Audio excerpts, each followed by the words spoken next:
Welcome back, everyone, to the State Farm Analyst Desk. And they did it! The Hulk-like team fighting from Mark Ruffalo's Saigon Buffaloes took them over the edge. I sincerely hope somebody misunderstands the graphic and thinks he's like an investor or manager or something. And then I can be like, he did it. Because the thing I love about most is just how dumb it is, right? It's so That's dumb. why I love it. A smart man once said that to me. Absolutely amazing. So, welcome back. Quickshot and Raz here. Quick update on Group A. With that victory over Detonation Focus Me, Saigon Buffalo have now joined T1 in the Rumble stage. We have all 6 teams locked, but we still have 2 games to play. And before we get to them, we absolutely have to talk to that. Talk about that game. A barn burner, I think, is what I've heard. A slobber knocker. There's a few of them. Exactly. We can just keep throwing them in. I want to start talking about the picks and bans because I was very surprised by the draft. Yes. Not only did we get Kai'Sa mid, we got Valdes, set support. As we see the draft on screen, Raz, talk me through what you liked and disliked about both comps. So with the Kai'Sa early pick, a lot of the times that just zeroes you in on a pretty short range composition. And I think that was my immediate fear, is if you have short range composition, you also committed yourself to having double AP topside. So I was like, at first, I didn't like what we were seeing from Saigon Buffaloes. They did pivot to putting the Kai'Sa mid lane, so that allowed them to have an AD mid. And also what helped them out was they pivoted mostly because they saw the Vel'Koz blind.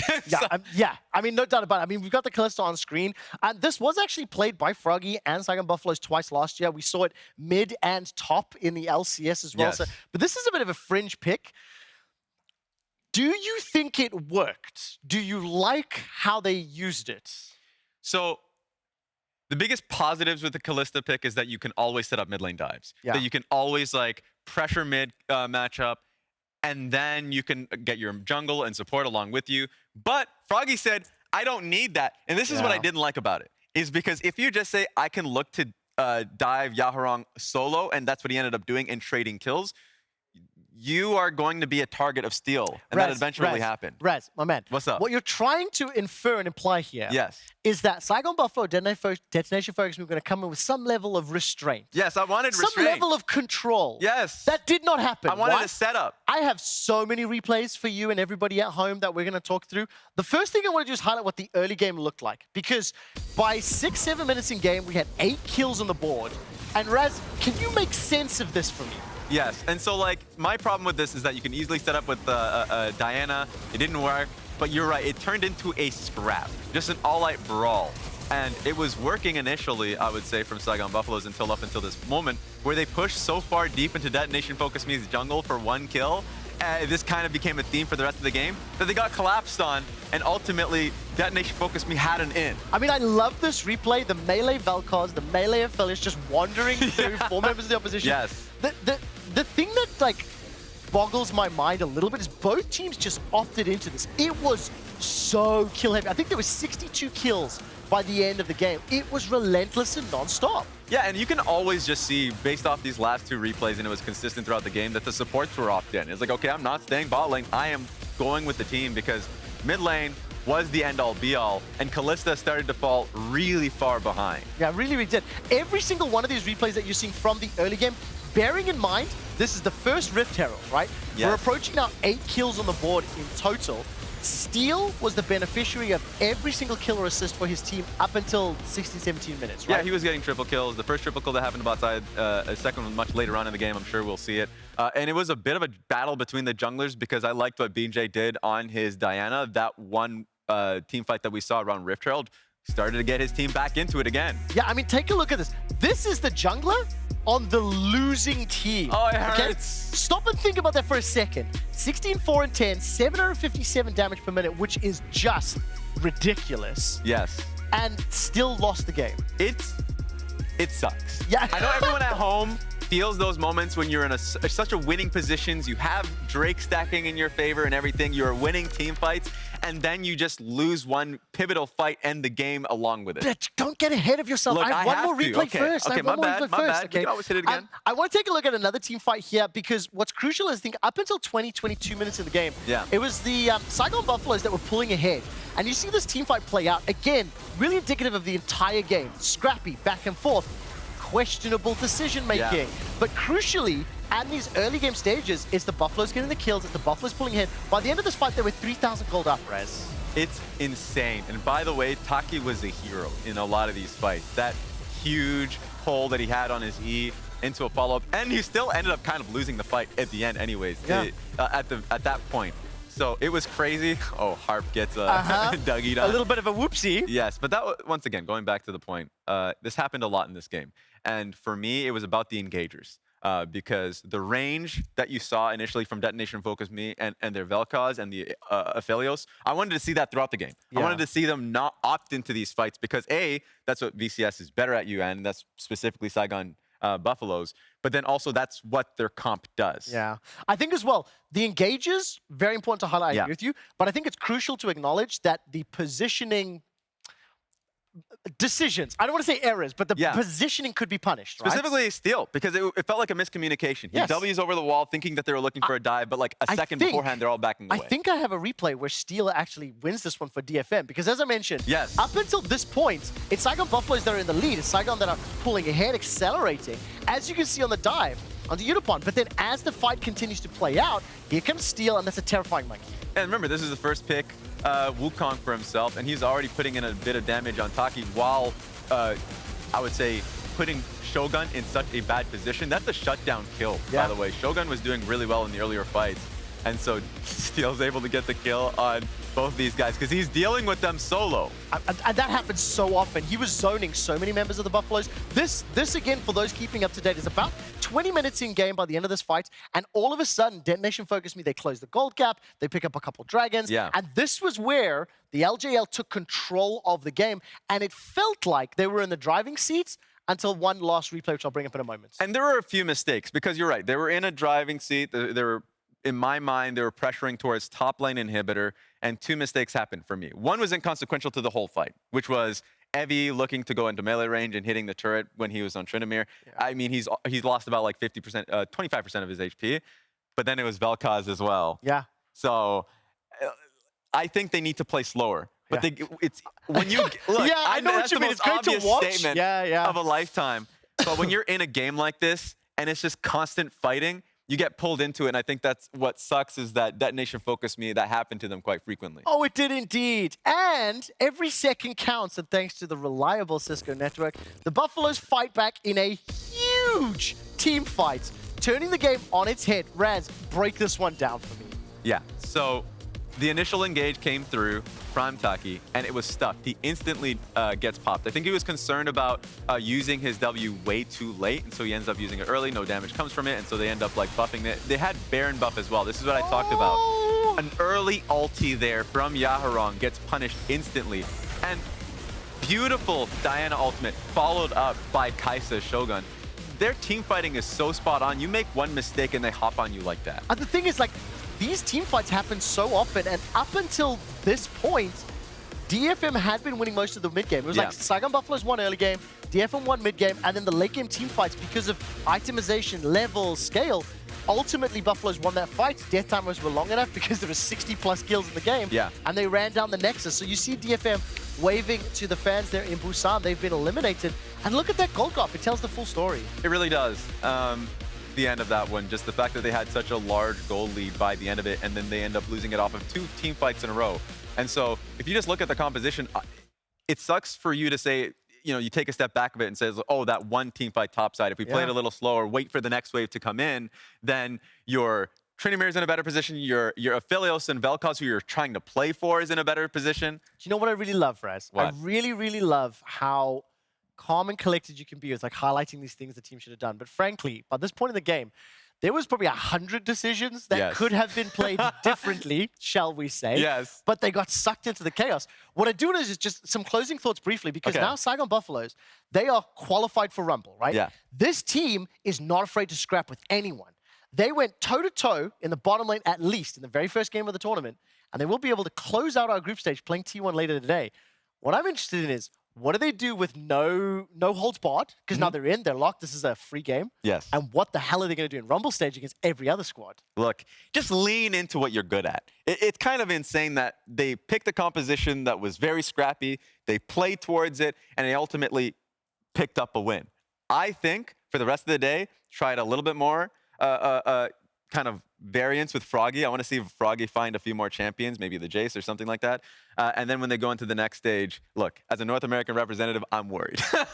And with G2 into the next representative, you should be worried too. You just took the words out of my mouth because in our pregame, you were trying to give me the sales pitch and just reminding me of how many times the VCS has beaten European representatives. You know, we saw the level 6 Nocturne that terrified the hell out of Fnatic. We know how many times G2 have dropped games. So yes, we're nervous. We'll have to see what happens though. We still have 2 games to go, however. T1 will be taking on Aze, and we're going to head to the casters to get us into the game.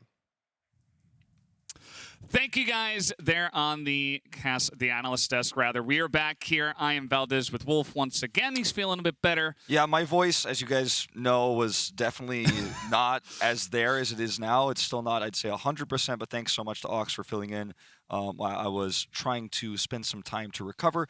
But I'm back. I'm very excited to see how this game is going to play out.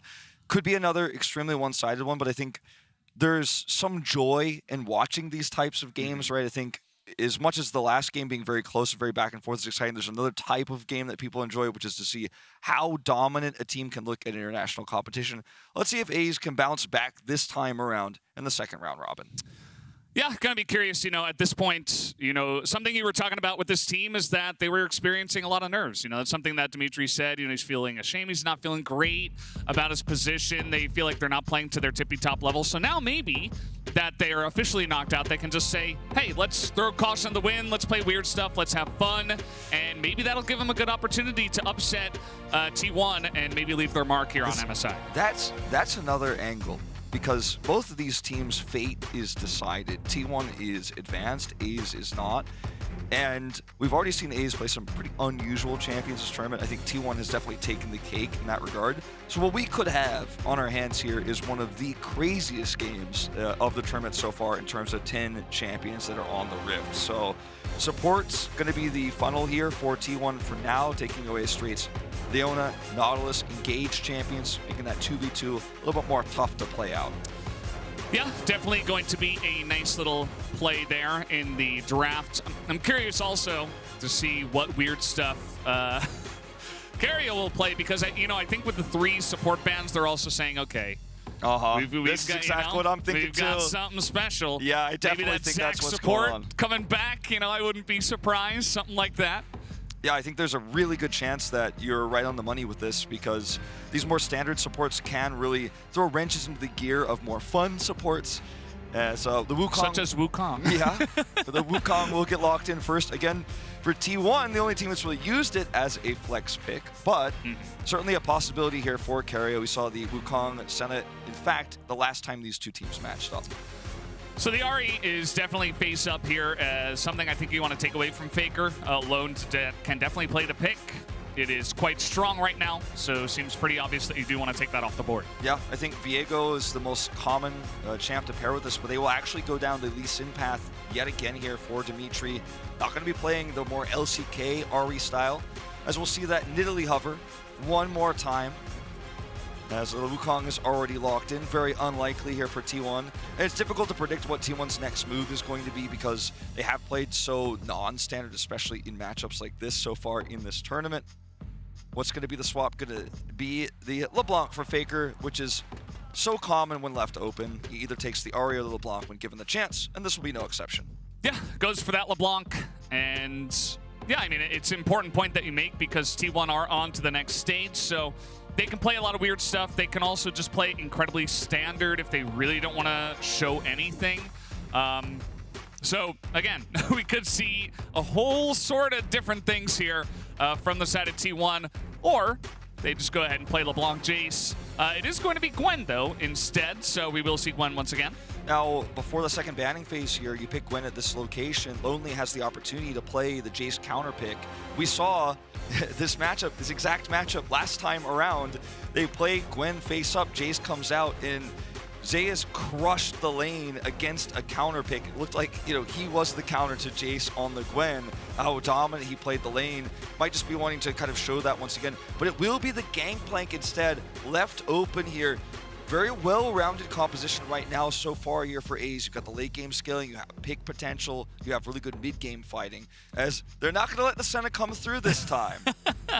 Yeah, you know, that's one way to really open up the support pool if you just want to really go crazy with it as, well, you didn't pick your support, so I'll just ban away more, as the Alistair is going to be taken off the board now. And Keria, of course, the entire time with a straight face, as this is very funny to us. But what else is going to be the ban here from Team Aze? It's a tough call here. I think you just look for the AD carry pool. Will be the Kai'Sa taken away this time around. Another weird, you know, tanky support enabling AD carry. Yeah, definitely true. Might just see a Rel ban here. I wouldn't be surprised to see a Samira ban either, considering how Ace has been playing. Even though it hasn't really been very successful, it's definitely something they've shown us they like to play. Will be the Ezreal, considering already the late game power of this Gangplank, the scaling sort of idea this comp is looking for. Ezreal ban makes so much sense here. Yeah, and one thing that Ezreal is good at surviving against is, you know, a weird engage support, such as Zac or Pyke or something like that. So again, keeping the options open for potential plays on the bottom side. The Jhin definitely has that range advantage, abilities to, you know, with the speed up to kind of avoid that, even though in general he is known as an immobile AD carry. There's a lot of options for Gumi here. He's slipping through the AD carries. And AP Kai'Sa has been pretty nerfed significantly, but I could see, considering how this game is looking like it might go, it'd be something he would do for fun in a situation like this. But considering the composition, I'm hoping it's 80 because there's a lot of magic damage in this comp between the Gwen and the LeBlanc already. Okay. We're running it back. The Pyke in the bottom lane. There it is. Yeah, we are. Yep. I was wondering, you know, I didn't think it was going to be the Zoe support or the LeBlanc support or something like that. So yeah, he's just going to go back to the Pyke and look to make more plays. Keria loves the Pyke.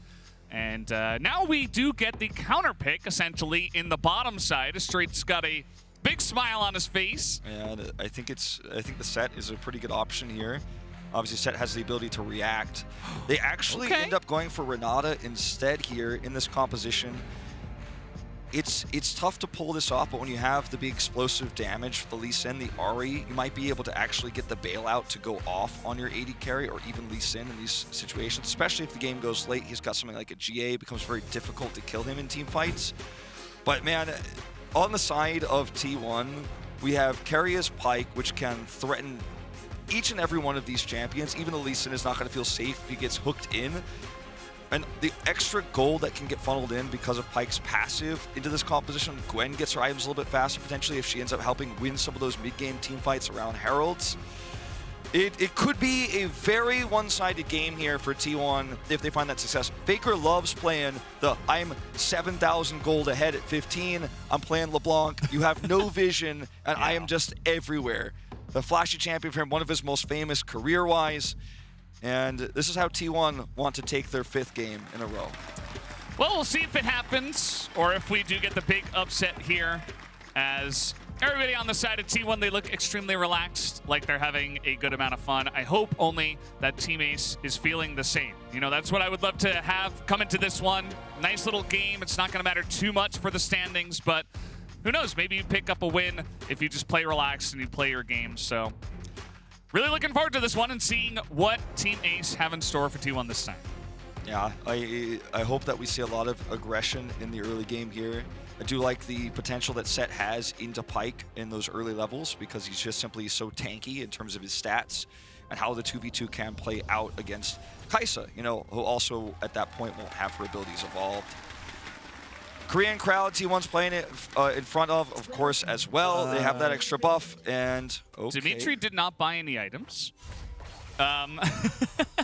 He had a big smile on his face. I suppose that's because he sheepishly realized that he forgot to buy items. Everybody's had that game where it's taken a long time to load in, you're alt-tabbed, and then you're like, finally, you just run towards where your starting position is, and you're like, ooh, I'm gonna have to back real quick.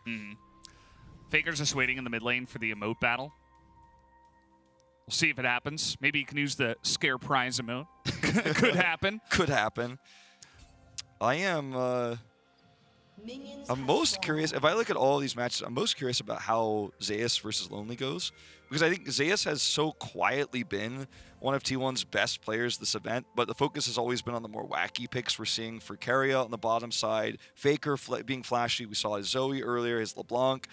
But he's just been very quietly dominant in lane, even though all T1's games have been so one-sided, you're never really looking there because it hasn't been top focus. But how he does in this matchup into the Gangplank is something that's really interesting for me to zoom in on.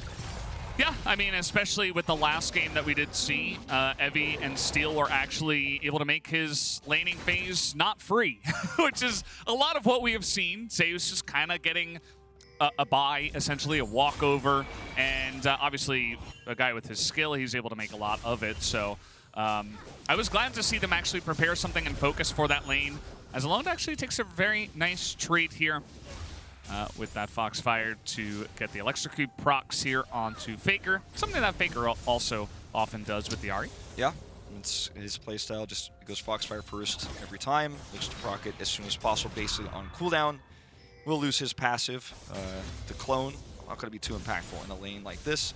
As with the pots, he is already back up at full, shoving this lave in.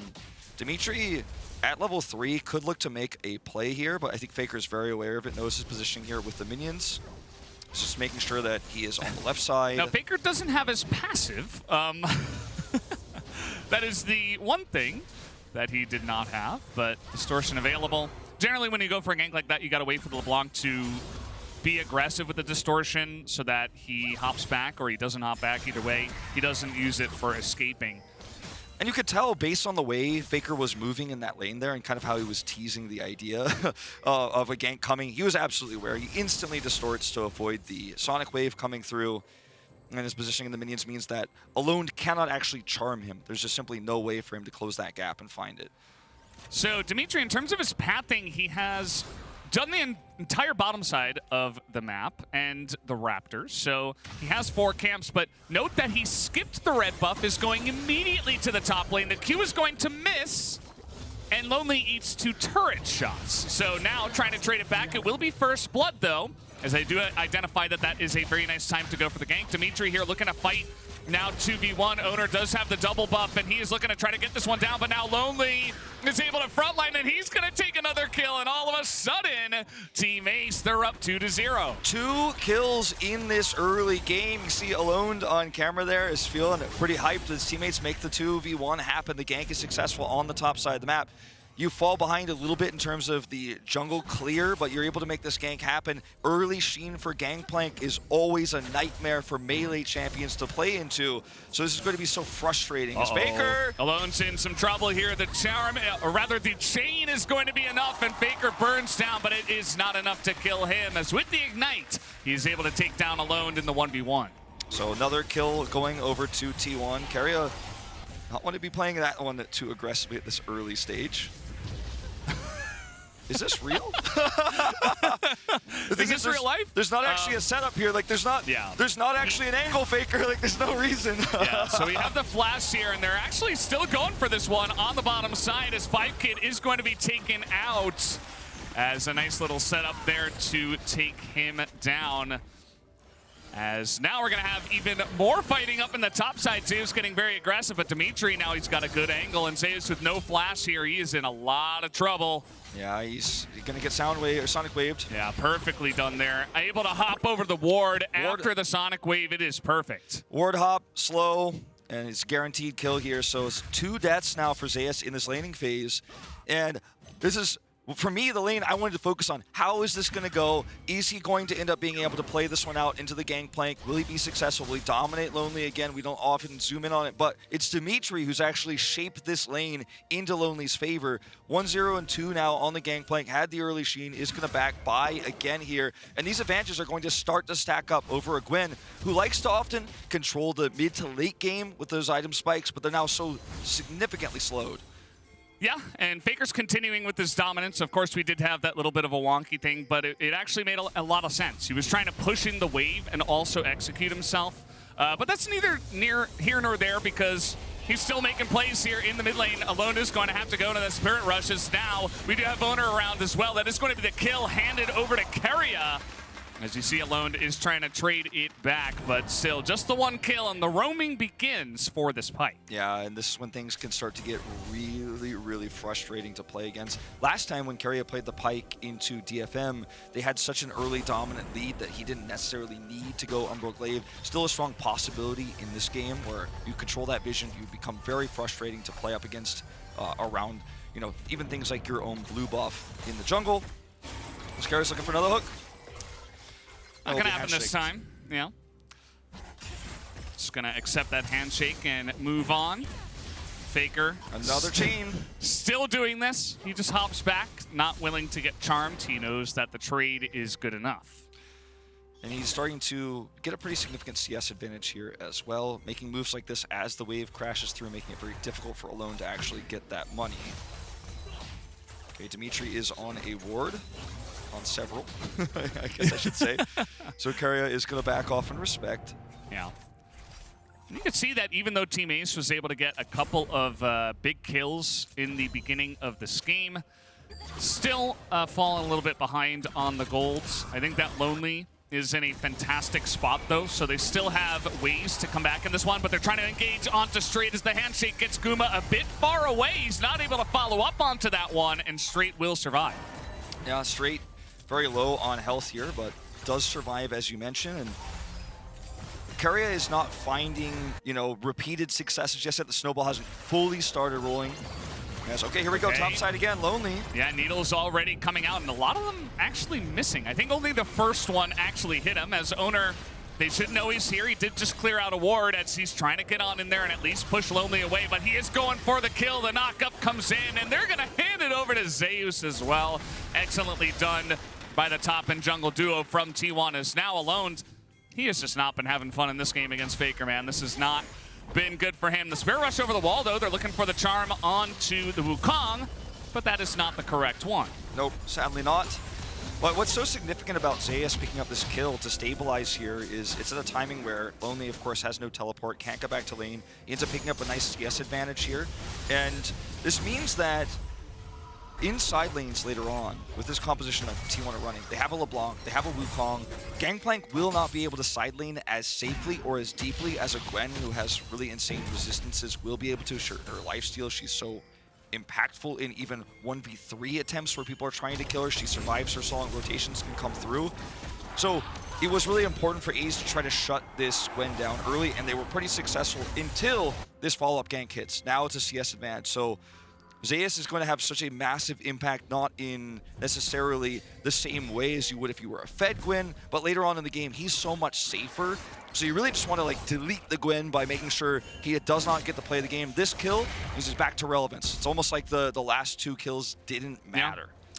And that's part of the reason why I think Gwen is really strong in this meta. And just the fact that now teams are like, oh, by the way, you can flex her. It's like, uh-oh, we're going to be seeing a lot more of this champion. She just has so many things in her kit, as you've just very finely gone over, Wolf, that make her a really strong champion from ahead or behind. So we'll see how Zeus does play it out from here. T1 as a team, they are going to secure this Rift Herald. Doesn't look like Aze are going to try to come on in here, but that's going to be the chain into the hook. And guess who's here? It's Gumayusi from downtown. That is going to be Keria that does pick up the kill. Meanwhile, Oner just casually getting the Rift Herald. Now, Aze do come over here and take the solo Mountain Drake. That is going to go over to them. They were not insanely quick on this rotation over, but they are able to get something cross-map for this. It's not like T1 got every single part of the map. And that one solo Mountain Drake, the resistances it's going to give you are significant, but T1 are the best team in the world, I would argue, you know, at taking a Rift Herald and turning it into a massive gold lead. Now, they're already in this game over 3,000 gold ahead, but that is going to balloon with the Rift Herald drop. So Dimitry is coming up here, but can he get here in time? So far, the 2v1, there is way more than enough damage, as Oner this time will collect the kill. And Dimity's here, but you know, I don't know if this is a good idea, especially with Ignite coming on up. He's just going to soak some of this XP and not be able to get there on time to help out too much, as we do have the MasterCard Mythic. It's the Prowler's Claw. Yep. Keria by here. Casually. You know, casually getting the first one. Prowler's Claw is the item we went for, actually. In fact, last time against TFM, didn't go for Umbreblade first. So just sticking with this idea, just wants the extra damage and the ability to execute targets faster rather than the vision control, because he has already got that, right? I mean, look at the vision control here on the bottom side. He's sweeping, deep wards going up. But, you know, the Rift Herald wasn't dropped. We'll see where that ends up going. It looks like very likely he was going to drop it top side there so that Lonely didn't have a turret, but actually is moving his attention now to bottom side instead. They're looking to set up a dive with that vision that Keria removed. Control ward here in the river, control ward in the tri-brush just behind that turret. And they know that Dimitry is nowhere nearby, so they look to try to set up a gank, they look to try to punish, but too much respect here for the bottom duo for Aze, and Straight will just go over here and clear this ward. Yeah, nicely done. There is one more behind them, but of course, with the teleport change a while back now, he's actually going to miss it with the sweeper, which is pretty unfortunate for Straight. But again, it's not going to amount too much unless it does survive up until 14 minutes and someone actually teleports onto that. Otherwise, you can just use that to see where Dimitry is, as they are going to see where he is, in fact. As Oner is going to set it up, and there he is going to be killed over the wall as Keria is pulled on in for quite a while there, but he's able to just saunter his way out afterwards as well. Another kill here for T1. It's just these wards. It's the vision that T1 have around this area. They had the... Oh, I guess we're going to have a fight up here. They're going in again. The needles have started coming out, and all of them are going to hit this time. Another hook on the bottom side is now Straight is going to potentially go down. He berserks Gumayusi and actually is nearly able to get the takedown, just barely not on time though. As Keria continuing on in, of course he has Oner here. As Oner has been all over the map, but yeah, just a 1-for-1 at the end of the day in the bottom lane. Such a squishy composition here for Aze too, that all these items coming through for Keria this early, it makes it so deadly, the Pyke.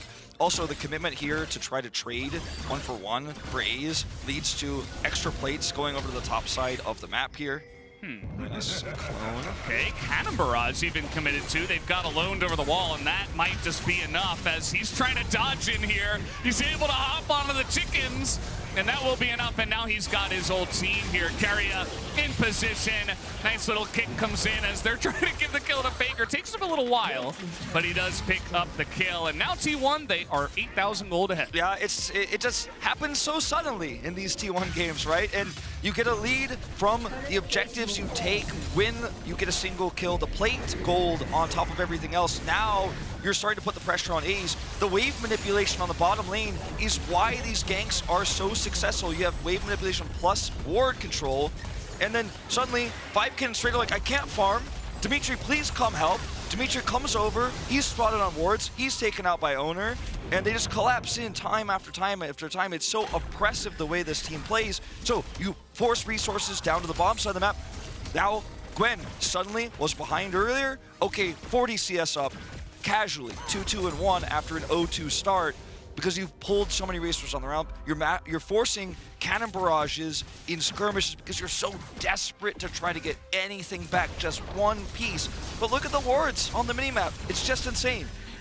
Guma is just going to kill the turret and then maybe kill alone, but that's a charm that comes in. He's got his ult still. The W is going to go wide, but it does not matter. Casually down a level.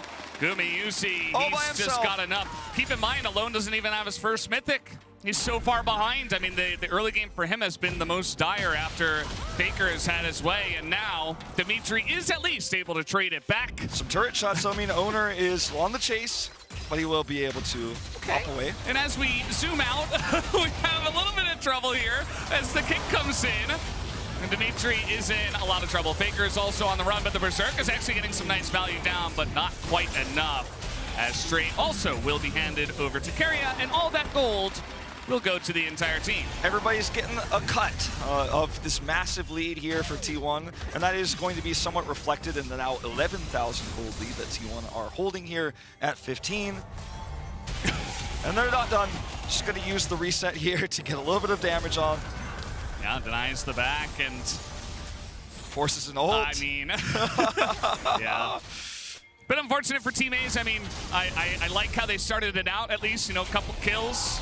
And I like that it seemed like they were playing pretty fast, loose, and at least relaxed to start off this game. But at the end of the day, T1, I think, just the better team here, and they are looking to close this one out. They have not picked up any Drakes, which is very T1-esque. We've seen this actually many times happen in the LCK as well. They'll just, you know, be, even if it's a little bit less, even if it's like 5,000, 6,000 gold ahead, they just somehow don't have any dragons at 16 minutes as well, as they finally get one. They like to put the focus on dominating and killing structures and also solo lanes, especially the top side of the map. When you get a Rift Herald, I mean, this is just tragic. Like, Gumayusi has to kill the turret first, by the way. He has to take 3 autos on a turret, then alone isn't able to charm. He presses his ult, gets the shield, has enough damage. He has a Gale Force for the extra damage as well. Whereas, as you mentioned, he was sitting on the last chapter there on the Ahri. Gumayusi will die for this, but the trades come through. But the focus is always on top side. The focus is on trying to get turrets, trying to push out plates. And the Dragon isn't going to give you that same level of snowball, just one single Mountain Drake. So when you know your opponent is focusing on the Dragon, you're getting something else, whereas this is just a highlight reel of Keria. And that's all of that cut gold coming through as well from his passive. He's now got an Umberglaive. Like, we are 17 minutes of the game. The support has a Prowler's Claw and an Umberglaive, which is going to remove vision, and here he is. There he goes. Where is he going? As he might have gone a little bit too far this time. Dimitry says, thank you for the shutdown. And it will be traded back. FLICKR, he wants to, you know, redeem his teammate, I suppose, but not really able to pick up too much as Zeus is behind Lonely on the second turret in the bottom lane. The needle's not quite going to land, and so he will survive. I think it's time, Valdes, start having the conversation about Keria and being one of the greatest Korean supports that has ever played the game. And yes, he hasn't picked up as many titles as SKT Wolf, you know, nor has he made the meta-changing impacts of, you know, players like Mata in the past. But I have to say, I mean, how he's performing in this international event, how well he performed on DRX, actually as far back as 2020. It's time to put this guy in the conversation, really. And if he's able to pick up another title here at MSI after winning LCK, just needs to be discussed. Now, this is maybe not the best time to mention this, but I was going to say, like, I agree with you, Wolf, but maybe not the time. In like 1 or 2 minutes, we can talk about that, because we're just going into the replay where he dies. But I mean, seriously though, like, this is a player who stands with the greats, who stands with the legends of the LCK and of Korean support history. The first player to ever pick up an MVP award as a support in the LCK. He was able to do so in spring season. That means a lot. It's just, I don't know if it'll ever happen again, by the way. I mean, the first and last support to ever win MVP. Or might be him again. You know? Yeah. I think, yeah. The thing about him is that I've definitely been a Keria fan for, you know, 2-3 years now since he started playing. But, you know, maybe some titles, maybe some more titles, and then perhaps go from there. But yeah, we will have to see how far this guy can go. You know, I think we need to see past the MSI Group stage as well to see where he's at on an international level. As he is going in once again. He loves just having fun on this Pyke. Yep, and I mean, because he has an escape, he can threaten a kill and then just get out if it doesn't look good. He's over the wall, you know. This is the side laning I was talking about for Zeus. Gangplank cannot compete, nor can he side lane on the opposite side of the map because he will be killed by this composition that T1 are running. So he kind of just has to sit back and fall 70 CS behind because that's all he could do. He is a cannon barrage bot right now. He's going to be able to add a global slow to a team fight, but not much else. If this game goes 20 more minutes, which I think is very unlikely, maybe he'll be relevant then. But for the most part, he is just a minion vacuum there on the bottom side of the map. Not going to make any impact this game. Just so far behind. Flash comes down, and that's going to get Alone and Dimitry into not the best spot. Everfrost not really going to help out either. Oner still has his stopwatch. We'll use that for now, as he is smacking him with his big wallet. As we speak, Keria looking for a bit more. Doesn't look like he was able to get the reset on that ultimate, as FLICKR says, don't worry, Keria, I will chase him away for you. And now we're 20 minutes into the game. T1 are going to take this inhibitor. I think we knew this was going to be a one-sided affair, but they may have outdone themselves from the first time they faced up against Team Aze. T1 just, again, just looking to solidify that they are one of the best teams here. And we really just didn't think it was possible, did we, to outdo the first one. Something else too, when we talk about what teams will prepare for in the Rumble stage for T1 and how they will prepare for what they're doing come knockouts if they make it that far, you can't study these games. You can't study these drafts. That's not what they're going to play in the harder parts of this tournament. Probably. Maybe they do, but I mean, this is why T1 plays this style when they know they are massive favorites, because you learn nothing if you hit this team in Rumble stage. You have gained no knowledge. I think that's very true as well of G2 and RNG, these three top teams that are likely to go undefeated. T1, the only one left not to do so yet, is that it's just flashy and it feels disrespectful, but I mean, it's also a good strategy to actually just play these champions and blind Gwen and not care, and then be like, I'm 16,000 gold up in front of the Korean crowd. Yep, they're just enjoying their time right now as, Team Ace, they decide, well, we'll make our stands here on the Baron. But at the end of the day, T1 will be able to push this Red Bull Baron power play into the base, you would have to imagine. Yeah, it might be small because there's not much left on the map to get. Yeah, there's only 2 turrets left, Valdes. Keria is going to look to make more happen as he is going to be in the fronts here. Look at the Prowler's Claw. He's going to pick up Pyke, ends the kill, and then go into his own good old stopwatch there. As Faker's going for more. Will they kill Lonely is the only question, as the answer will be no. But the Nexus will go down anyway. T1 will continue on their streak and be 5-0 after this win. Expectations have been met for all 3 big favorites in this tournament. T1, 1 game away from joining the likes of RNG and G2 at that 6-0 scoreline. Well, their next opponent is their toughest. It's the team that's already secured second, was able to take DFM out in a scrappy game. That is the last step, the last piece of the puzzle here in the very beginning of this tournament. And I think T1's backstory for Rumble stage, for example, if you want to say like how they got to Rumble, is one of the most interesting, but yet hardest to read. I think RNG showed us a lot more of their playstyle. We got to see more games from them, obviously, and we had the angry game from RNG, right? But G2 as well, I think, pretty hidden. But T1 is a complete mystery, the strength of this team right now. Gumayusi playing very fast and loose in the bottom lane, getting punished a lot. Is it because he's out of form? Probably not. It's probably because he's having fun with these games, but we won't know for sure until that next stage. So get excited. And I think that the final game for them in this group is going to be a banger for sure. Yeah, absolutely. You know, at the end of the day, it is going to be T1 5-0.